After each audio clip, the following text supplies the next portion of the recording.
ఆదికాండము 44వ అధ్యాయము.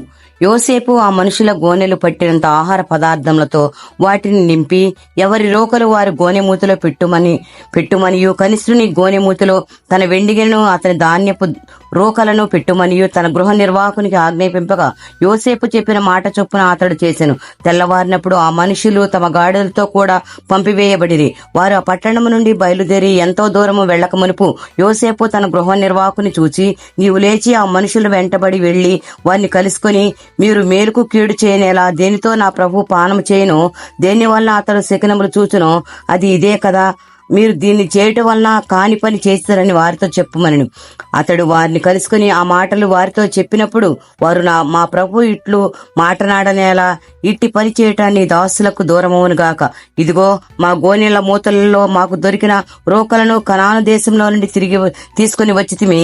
నీ ప్రభు ఇంటిలో నుండి మేము వెండినైను బంగారునైను ఎట్లు దొంగిలిదుము. నీ దాసుల్లో ఎవని యొద్ద అది దొరుకునో వాడు చచ్చునుగాక.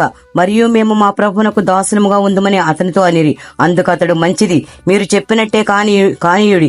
ఎవని యొద్ద అది దొరుకునో అతడే నాకు దాసుడగును. అయితే మీరు నిర్దోషులగుదరని చెప్పాను. అప్పుడు వారు త్వరపడి ప్రతివాడు తన గోనెలు క్రిందికి దించి దాన్ని విప్పెను. అతడు పెద్దవాడు మొదలుకొని చిన్నవాని వరకు వాణ్ణి సోదా చూడగా ఆ గిన్నె బెన్యామీను గోనెలో దొరికెను. కావున వారు తమ బట్టలు చింపుకొని ప్రతివాడు తన గాడిదల మీద గోనెలు ఎక్కించుకొని తిరిగి పట్టణమునకు వచ్చిరి.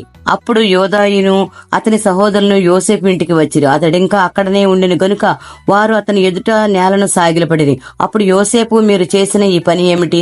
నా వంటి మనుషుడు శకునము చూసి తెలుసుకున్నని మీకు తెలియదా అని వారితో అనగా, యోదా ఇట్లనెను, ఏలిన వారితోనే ఏమి చెప్పగలము? ఏమందము? మేము నిర్దోషులమని ఎట్లు కనపరచగలము? దేవుడే నీ దాసుల నేరము కనుగొనును. ఇదిగో మేమునో ఎవని యొద్ద గిన్నె దొరికినో వాడును ఏలిన వారికి దాసులు మగుదమనెను. అందుకతడు, అట్లు చేట నాకు దూరమగునుగాక. ఎవని చేతిలో ఆ గిన్నె దొరికినో వాడే నాకు దాసుడుగా ఉండును. మీరు మీ తండ్రి యొద్దకు సమాధానముగా వెళ్ళుడని చెప్పగా యోదా అతని సమీపించి, ఏలినవాడా, ఒక మాట ఏలిన వానితో తన దాసునికి చెప్పుకొని నిమ్ము. తమ కోపము తమ దాసుని మీద రవులు కొననీయకము.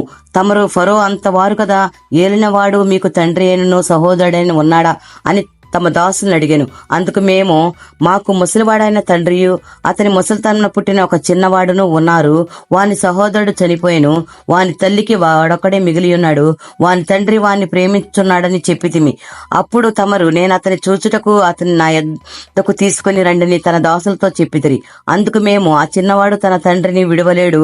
వాడు తన తండ్రిని విడిచినేడలా వాని తండ్రి చనిపోనని ఏలిన వారితో చెప్పితిమి. అందుకు తమరు, మీ తమ్ముడు మీతో రాని ఎడలా మీరు మరలా నా ముఖము చూడకూడదని తమ దాసులతో చెప్పితిరి. కాబట్టి నా తండ్రి అయిన తన దాసుని యొద్దకు మేము వెళ్లి ఏలిన వారి మాటలు అతనికి తెలియజేసితిమి.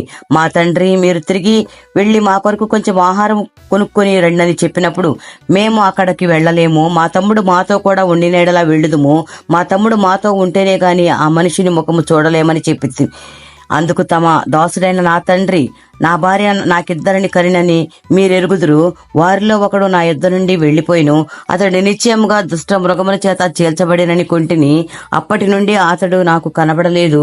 మీరు నా ఎదుటి నుండి ఇతని తీసుకుని పోయిన తరువాత ఇతనికి హాని సంభవించినలా నెరసని వెంట్రుకలు గల నన్ను మృతుల్లోకంలోనికి దుఃఖంతో దిగిపోవునట్లు చేదురని మాతో చెప్పెను. కావున తమ దాసుడైన నా తండ్రి యొద్దకు నేను వెళ్ళినప్పుడు ఈ చిన్నవాడు మా యొద్ద లేని ఎడల అతని ప్రాణము ఇతని ప్రాణముతో పెనవేసుకుని ఉన్నది గనుక ఈ చిన్నవాడు మా యొద్ద లేకపోవట అతడు చూడగానే చనిపోవును. అట్లు తమ దాసులమైన మేము నెరసిన వెంట్రుకలు గల తమ దాసుడైన మా తండ్రికి మృతుల్లోకంలోనికి దుఃఖముతో దిగిపోనట్లు చేయదుము. తమ దాసునైన నేను ఈ చిన్నవాణ్ణి గుర్చి నా తండ్రికి పూటపడి నీ యొద్దకు నేను అతని తీసుకుని రాని ఎడల నా తండ్రి దృష్టి యందు ఆ నింద నా మీద ఎల్లప్పుడూ ఉండునని చెప్పితిని. కాబట్టి తమ దాసుడనైన నన్ను ఈ చిన్నవానికి ప్రతిగా ఏలిన వారికి దాసునిగా ఉండనిచ్చి ఈ చిన్నవాని తన సహోదరులతో వెళ్లనిమ్ము. ఈ చిన్నవాడు నాతో కూడా లేని ఎడల నా తండ్రి యొద్దకు నేనెట్లు వెళ్లగలను? వెళ్లిన ఎడల నా తండ్రికి వచ్చు అపాయము చూడవలసి వచ్చునని చెప్పెను. దేవుడి పరిశుద్ధ వాక్యం దీవించునుగాక. ఆమేన్.